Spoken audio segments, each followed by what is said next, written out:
करोड़ों की गिनी फाउल सल्तनत, चीनी किसानों का राज जिसने पूरी दुनिया को चौंका दिया। जब चीन के एक शांत और सुरम्य गांव में सुबह की पहली किरणें धरती को छूती हैं, तो वहां एक अद्भुत दृश्य सामने आता है। सैकड़ों गिनी फाउल, नीले स्टील जैसी चमचमाती मछली शल्क वाली पंखों और लाल कलगियों के साथ एक अनुशासित सेना की तरह कतारबद्ध खड़ी होती है। उनके सामने भूसे के घोंसले में रखे हुए भूरे अंडों का ढेर चमक रहा होता है, एक ऐसे कृषि मॉडल का परिणाम जिसकी कल्पना भी मुश्किल है। ये कोई आम पोल्ट्री फार्म नहीं है। ये उस सूझबूझ और रणनीतिक सोच का जीवंत उदाहरण है जिसके दम पर चीनी किसानों ने एक जंगली पक्षी को पूरी तरह से पालतू बनाकर कृषि की दुनिया में सोने की खान बना दिया। आखिर उन्होंने ऐसा क्या किया कि आज ये गिनी फाउल इतने स्वस्थ, उत्पादक और लाभकारी हो गए हैं? क्या है इस सफल मॉडल का रहस्य जिससे वे लगातार मुनाफा कमा रहे हैं? चलिए, आज हम आपको लेकर चलते हैं उस दिलचस्प सफर पर जहां चीनी किसान रच रहे हैं एक गिनी फाउल साम्राज्य जो कृषि की दुनिया में हीरे के पक्षी माने जाते हैं। चीन में गिनी मुर्गी पालन, एक नया पशुपालन अध्याय। गिनी फाउल, जो कभी अफ्रीका की एक जंगली और कम झात प्रजाति थी, अब चीन के कृषि उद्योग में एक नवीनता के रूप में उभरी है।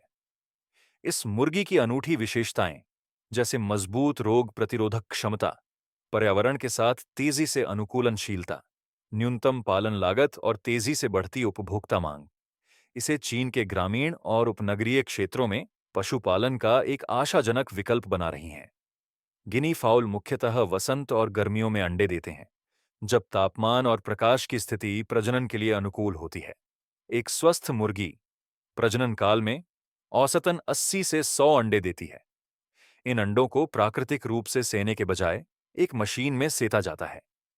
मशीन में तापमान लगभग 37, 5 का स्थितिक और आर्द्रता 54% से 60% के बीच बनाए रखी जाती है, जिससे चूजों के सफलतापूर्वक अंडे से निकलने की संभावना बहुत बढ़ जाती है।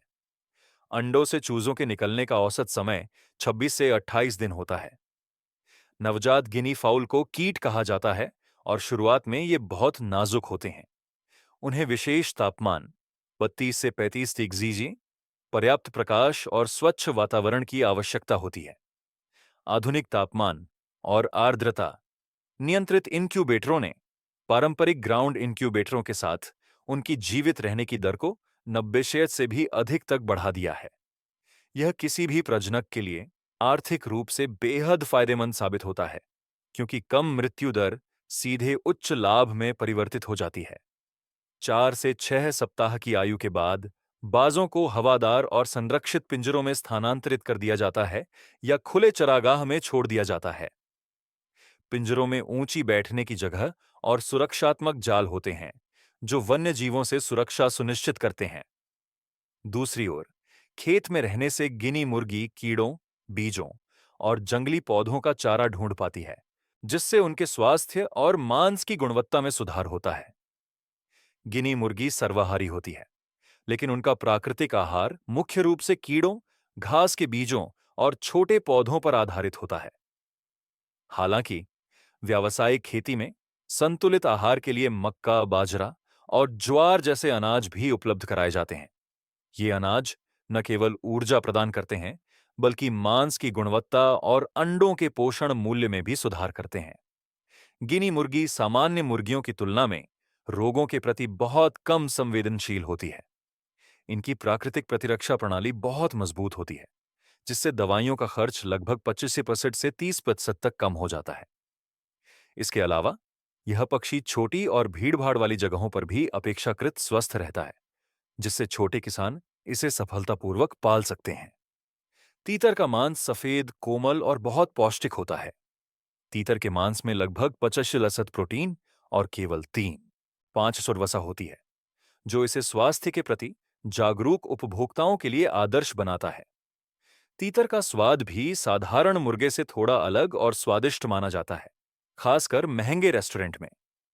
वर्तमान में चीन के बीजिंग, शंघाई और ग्वांगजू जैसे शहरी बाजारों में तीतर के मांस की कीमत 120 से 150 युआन की गिरा तक पहुंच गई है, जो साधारण मुर्गे के मांस से लगभग दोगुनी है। तीतर के अंडे आकार में छोटे, लगभग 40 ग्राम, होने के बावजूद विटामिन ए, आयरन और उच्च गुणवत्ता वाले प्रोटीन से भरपूर होते हैं। ये पोषण विशेषज्ञों और उच्च श्रेणी के उपभोक्ताओं के बीच तेजी से लोकप्रिय हो रहे हैं। वर्तमान में सिचुआन, युन्नान, गुआंगशी और हुबेई जैसे प्रांत तीतर पालन के लिए प्रमुख केंद्र बन गए हैं। सरकार इन क्षेत्रों में प्रशिक्षण कार्यक्रम, सब्सिडी और तकनीकी सहायता भी प्रदान कर रही है, जिससे छोटे किसानों और ग्रामीण उद्यमियों को इस नए कृषि मॉडल को अपनाने के लिए प्रोत्साहित किया जा सके। तीतर पालन न केवल पोषण, आर्थिक और स्वास्थ्य लाभ लाता है, बल्कि ग्रामीण विकास, महिला उद्यमिता और जैविक कृषि को भी बढ़ावा देता है। चीन के तीतर पालन उद्योग का विस्तार पशुधन उद्योग में एक नए और स्थायी अध्याय की शुरुआत का प्रतीक बन गया है। यदि यह प्रवृत्ति अपनी वर्तमान गति से जारी रही, तो तीतर जल्द ही चीन के ग्रामीण और शहरी बाजारों के बीच एक शक्तिशाली और लाभदायक कड़ी बन जाएंगे। आधुनिक वैश्विक पशुपालन, शक्ति और नवाचार का संगम। प्राचीन काल से ही गायें न केवल कृषि की रीढ़ रही हैं, बल्कि शारीरिक श्रम, दुग्ध उत्पादन, मान्यताओं और संस्कृतियों का प्रतीक भी रही हैं। समय के साथ यह पारंपरिक पशुपालन, गतिविधि विज्ञान, प्रौद्योगिकी और वैश्विक व्यापार के साथ मिलकर एक ऐसे युग में प्रवेश कर गई है जहां गायें न केवल पोषण की वाहक हैं, बल्कि आधुनिक और टिकाऊ कृषि का आधार भी है। आज की वैश्विक पशुपालन केवल दूध और मांस उत्पादन तक सीमित नहीं है, बल्कि स्मार्ट निगरानी प्रणाली, टिकाऊ संसाधन प्रबंधन और आनुवंशिक सुधार जैसे उन्नत विज्ञान द्वारा संचालित है। अनुमानित 9 मिलियन मवेशियों के साथ ऑस्ट्रेलिया दुनिया के सबसे बड़े पशुपालन देशों में से एक है। इस विशाल देश में पारंपरिक पशुपालन प्रणालियों को लागू नहीं किया जा सकता, क्योंकि मवेशी हजारों एकड़ घास के मैदान में चरते हैं। इन क्षेत्रों में पशुओं की निगरानी और उनका पता लगाने के लिए हेलीकॉप्टरों और हल्के विमानों का उपयोग किया जाता है। हवाई पशुधन प्रबंधन के रूप में जानी जाने वाली यह प्रणाली श्रम लागत को कम करते हुए अधिक कुशल प्रबंधन को सक्षम बनाती है। परिणाम स्वरूप पशुधन गतिविधि, स्वास्थ्य और झुंड संरचना की जानकारी तुरंत अपडेट की जाती है। परिणाम स्वरूप पशुधन के स्वास्थ्य में सुधार होता है, मृत्यु दर कम होती है और मांस की गुणवत्ता में लगातार वृद्धि होती है। ऑस्ट्रेलियाई गोमांस को जापान, दक्षिण कोरिया और मध्य पूर्व में जैविक और उच्च गुणवत्ता वाले मांस के रूप में मान्यता प्राप्त है। संयुक्त राज्य अमेरिका में लगभग 28 मिलियन मवेशी हैं और इसका पशुधन उद्योग अत्यधिक संगठित है और उन्नत तकनीक का उपयोग करता है। यहाँ पशुधन प्रबंधन में ड्रोन, थर्मल इमेजिंग कैमरे, जीपीएस ट्रैकर और कृत्रिम बुद्धिमत्ता आधारित विश्लेषण का व्यापक रूप से उपयोग किया जाता है। ड्रोन न केवल बड़े क्षेत्रों की निगरानी करते हैं, बल्कि पशुधन के शरीर के तापमान, व्यवहार और गतिविधि पैटर्न को भी रिकॉर्ड करते हैं। बीमार पशुओं का शीघ्र पता लगाया जाता है, जिससे समय पर उपचार संभव होता है और उत्पादन में कोई व्यवधान नहीं होता है। संयुक्त राज्य अमेरिका के कई फार्म अब स्मार्ट फार्म के रूप में वर्गीकृत हैं, जहां प्रत्येक गाय का एक डिजिटल स्वास्थ्य रिकॉर्ड होता है, जो मालिक के मोबाइल ऐप से जुड़ा होता है। स्विट्जरलैंड जैसे पहाड़ी देश में, जहां गर्मियों में मवेशियों को पहाड़ी चरागाहों में छोड़ दिया जाता है, आधुनिक तकनीक का उपयोग आवश्यक हो गया है। घायल, बीमार या फंसे हुए जानवरों को बचाने के लिए हेलीकॉप्टरों और विशेष रूप से प्रशिक्षित टीमों का उपयोग किया जाता है।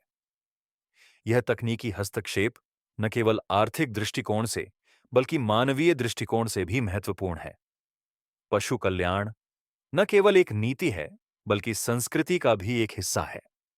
इसके अलावा इन क्षेत्रों में गायों को जैविक चारा, स्वच्छ जल और हरा भरा वातावरण प्रदान किया जाता है, जिससे अत्यधिक उच्च गुणवत्ता वाला दूध प्राप्त होता है, जो यूरोपीय संघ के सबसे कड़े जैविक मानकों को भी पूरा करता है।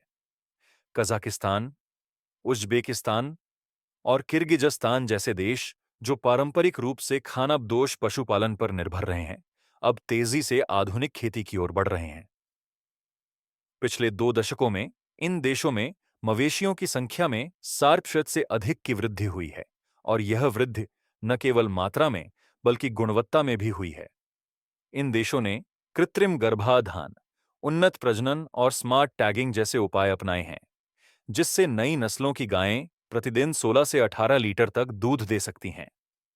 झुंड की निगरानी के लिए सेंसर हार्नेस, जीपीएस ट्रैकर और स्वचालित दूध संग्रह उपकरण लगाए गए हैं। प्रत्येक पशु की दैनिक गतिविधि रिकॉर्ड, आहार, वजन और टीकाकरण डिजिटल रूप से संग्रहित किए जाते हैं। यहाँ उत्पादित गोमांस पूरी तरह से हार्मोन और एंटीबायोटिक मुक्त है।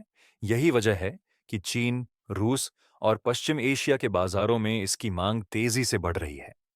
उपभोक्ता न केवल स्वाद से, बल्कि सुरक्षा, ट्रेसेबिलिटी और जैविक मानकों में विश्वास से भी आकर्षित होते हैं। किर्गिजस्तान का कराकोल पशुधन बाजार न केवल एक व्यापारिक केंद्र है, बल्कि इस क्षेत्र की पशुधन संस्कृति का एक जीवंत उदाहरण भी है। यह परंपरा और आधुनिकता का एक अद्भुत संगम है। पारंपरिक लेन देन अब वजन, नस्ल और स्वास्थ्य प्रमाण पत्र जैसे आधुनिक मानकों पर आधारित है। इससे पारदर्शिता सुनिश्चित होती है और खरीदार और विक्रेता दोनों को लाभ होता है।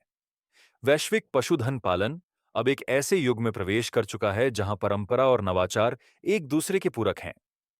चाहे वह ऑस्ट्रेलिया के हवाई निगरानी वाले खेत हों, अमेरिका के डेटा संचालित खेत हों, स्विट्जरलैंड की संवेदनशील पशु सहायता प्रणालियां हों, या मध्य एशिया के पुनर्स्थापित खानाबदोश घास के मैदान हों, प्रत्येक उदाहरण दर्शाता है कि गाय अब केवल एक पशु नहीं, बल्कि वैश्विक कृषि प्रणालियों, पोषण सुरक्षा और सतत विकास का एक अनिवार्य स्तंभ है।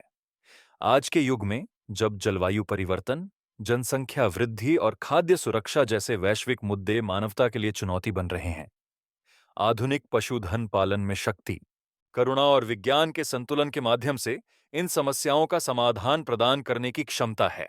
चाहे दुनिया भर में गिनी फाउल पालन हो या आधुनिक गोमांस पालन, यह स्पष्ट है कि खेती अब केवल आजीविका का साधन नहीं, बल्कि तकनीक, नवाचार और सतत विकास का एक संयोजन है।